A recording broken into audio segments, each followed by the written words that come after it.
बिस्मिल्लाहिर्रहमानिर्रहीम। अस्सलाम वालेकुम वरहमतुल्लाहि वबरकातुहू। आज की इस वीडियो में हम टेंसेस के हवाले से बात करेंगे। एक्चुअली कुछ लोगों को इस हवाले से प्रॉब्लम्स का सामना करना पड़ता है कि टेंसेस को कैसे याद रखा जाए। तो बेसिकली आज की गुफ्तगू में मैं इस हवाले से बात करूँगा कि टेंसेस के फार्मूलाज या टेंसेस के स्ट्रक्चर्स को 12 टेंसेस के एक्टिव के कैसे याद रखा जाए। इस पार्ट में हम सिर्फ एक्टिव के हवाले से बात करेंगे। अगर हम टेंसेस के फार्मूलाज को अगर हम देखें तो देखें कुछ चीज़ों में हमें वेरिएशन नज़र आती हैं और कुछ चीज़ें कांस्टेंट नज़र आती हैं। फॉर एग्ज़ाम्पल मैं आपको यहाँ पर हाईलाइट करके बताता हूँ। अगर हम बात करें फॉर्म्स की तो देखें सब्जेक्ट तो हर जगह आ रहा है, वर्ब ऑब्जेक्ट भी हर जगह आ रहा है, सिर्फ ऑक्सिलरी वर्ब्स चेंज हो रहे हैं, हेल्पिंग वर्ब्स चेंज हो रहे हैं और फॉर्म चेंज हो रही है उनकी। बिलफर्ज अगर हम इसकी बात करें वर्ब की तो देखिए वर्ब की यहाँ फॉर्म बदल जाती है, इसी तरह यहाँ भी वर्ब की फॉर्म बदल रही है, इसी तरह यहाँ पर और यहाँ पर फॉर्म्स बदल रही हैं। मैं अगर आपको पास्ट की एग्जांपल्स दूँ, पास्ट वाले टेंसेस की, तो देखें यहाँ भी फॉर्म बदल रही है, कहीं थर्ड फॉर्म, कहीं आईएनजी फॉर्म, कहीं सेकंड फॉर्म। ओके, इसी तरह हम यहाँ देख सकते हैं। तो बेसिकली जो बात समझने वाली है वो ये कि हम वेरिएशंस को यानी चेंजिंग्स जो आ रही हैं उनको अगर हम जहन में रखें तो ये बहुत आसान हो जाएगा हमारे लिए कि इसे कैसे जहन में रखना है। एक तो चेंजिंग हमें फॉर्म्स के अंदर होती हुई नज़र आ रही है, देखें जो मैंने हाईलाइट किया आपके सामने। और जो दूसरी चेंजिंग हमें नज़र आती है टेंसेस में वो हेल्पिंग वर्ब की है। देखिए हर जगह हेल्पिंग वर्ब चेंज हो जाते हैं जिन्हें हम ऑक्सिलरी वर्ब भी कहते हैं। इन बातों को याद रखने के लिए कि कहाँ पर क्या चेंज हो रहा है, मैंने एक टेबल आपके लिए बनाया है ताकि ये इजीली आप अंडरस्टैंड कर सकें। देखिए सबसे पहले तो मैंने ऑक्सिलरी वर्ब्स के हवाले से बात की है। यहाँ जो मैंने प्रेजेंट लिखा है, अब सॉरी इंडेफिनिट जो मैंने लिखा है, इंडेफिनिट के अंदर अब अगर मैं प्रेजेंट के हवाले से बात कर रहा हूँ तो उसका मैंने हेल्पिंग वर्ब यहाँ लिखा है। यही इंडेफिनिट अगर पास्ट से ताल्लुक़ रखता है तो उसका हेल्पिंग वर्ब या ऑक्सिलरी वर्ब मैंने यहाँ लिख दिया और फ्यूचर का मैंने यहाँ लिख दिया है। ओके, तो देखिए यहाँ पर एक आसानी से हम ये बात समझ सकते हैं कि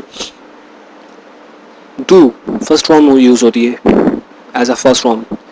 ये word as a first form use, जैसे हम कहते हैं ना कि आई डू दिस वर्क, मैं ये काम करता हूँ। अगर मुझे ये कहना है कि मैंने ये काम किया, आई डिड दिस वर्क, तो हम वहाँ पर सेकंड फॉर्म यूज़ करते हैं।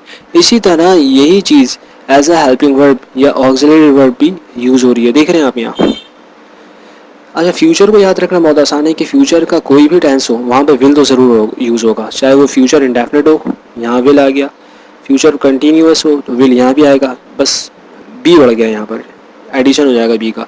इसी तरह विल के साथ यहाँ पर परफेक्ट में हैव यूज़ हो गया, जिस तरह हम यहाँ प्रेजेंट परफेक्ट में यूज़ करते हैं हैज़ हैव, यहाँ पर सिर्फ हैव यूज़ होगा, विल हैज़ हम नहीं कहेंगे, विल हैव ही कहेंगे। और यहाँ पर भी ऐसा होता है, बस फ़र्क ये कि यहाँ परफेक्ट कंटिन्यूस की अगर हम बात करें तो उसमें बीइंग का इजाफा हो जाता है। मैं भी फार्मूलाज को भी दोबारा आपको दिखाऊंगा। तो फ्यूचर के हवाले से मैंने बात कर ली, इसी तरह मैंने ये इंडेफिनिट के टेंसेस के हवाले से बात की है। अगर हम कंटिन्यूस के हवाले से बात करें तो कंटिन्यूस में इज़ आर एम ये हेल्पिंग वर्ड्स यूज़ होते हैं, लेकिन पास्ट की हम बात करें तो वाज वर बन जाते हैं वो। ओके, इसी तरह परफेक्ट की हम बात करें तो has he has done his work, लेकिन अगर पास्ट की बात करनी है परफेक्ट में, he had done his work. Okay, और बिल्कुल सेम ऑक्सिलरी वर्ब्स या हेल्पिंग वर्ब्स जो यहाँ यूज़ हो रहे हैं वही यहाँ यूज़ हो रहे हैं, देख रहे हैं आप। ये देखिए टोटली, तो ये वाले याद रखना तो बहुत आसान हो गया हमारे लिए। मैंने काफ़ी इसको गंदा कर दिया, आप वैसे इसको समझ दीजिएगा। बस की कुछ बातों को हमें अलग से ध्यान में रखना होगा। इसी तरह अगर हम फॉर्म्स की अगर हम बात करें तो फॉर्म्स देखिए यहाँ पर परफेक्ट का जहाँ भी वर्ड आ रहा है, चाहे वो प्रेजेंट परफेक्ट है, पास्ट परफेक्ट है या फ्यूचर परफेक्ट है, उसके अंदर थर्ड फॉर्म ही यूज़ हो रही है, देख रहे हैं आप।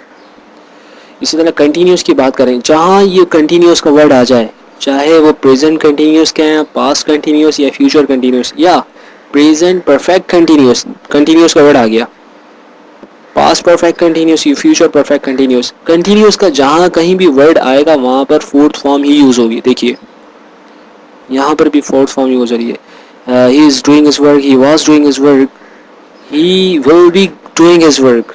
ओके, इसी तरह यहाँ पर देख सकते हैं आप फोर्थ फॉर्म. मैं टाइम की कमी की वजह से हर एक एग्जाम्पल नहीं दे रहा.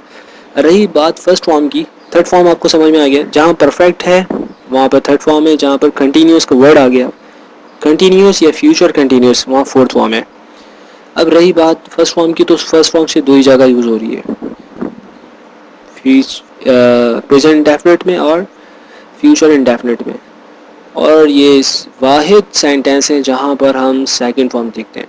तो ये वो बातें थी जिनको जहन में रखा जाए तो बहुत आसानी से डॉयल फ्रांसिस के फार्मूलाज जहन में रखे जा सकते हैं, जहन नशीन रख किए जा सकते हैं.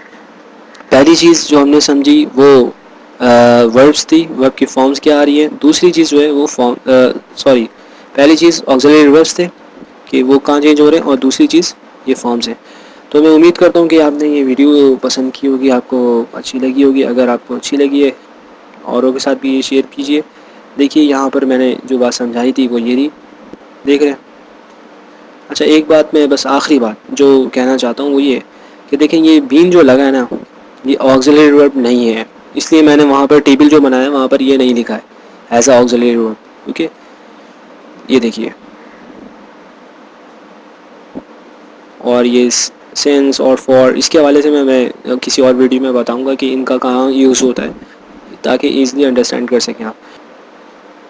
अब आने वाली नेक्स्ट वीडियोस में मैं पैसिव वॉइस, एक्टिव वॉइस के फार्मूलाज के हवाले से भी एक ट्रिक मैं पेश कर देता हूँ आपके लिए, और डायरेक्ट इनडायरेक्ट नरेशन के लिए भी. ओके, अगर आपने अभी तक चैनल को सब्सक्राइब नहीं किया है तो सब्सक्राइब कर लें. मज़ीद अपडेट्स के लिए आप हमारे फेसबुक चैनल को भी लाइक कर सकते हैं, ताकि अब डायरेक्टली क्वेश्चंस कोई करना चाहते हैं आप, कमेंट्स तो आप कर ही देते हैं, वहाँ पर आपको ये कि इंस्टेंटली आपको जवाब मिल सकता है अगर मैं ऑनलाइन हुआ. ओके, अस्सलामु अलैकुम वरहमतुल्लाहि वबरकातुहू.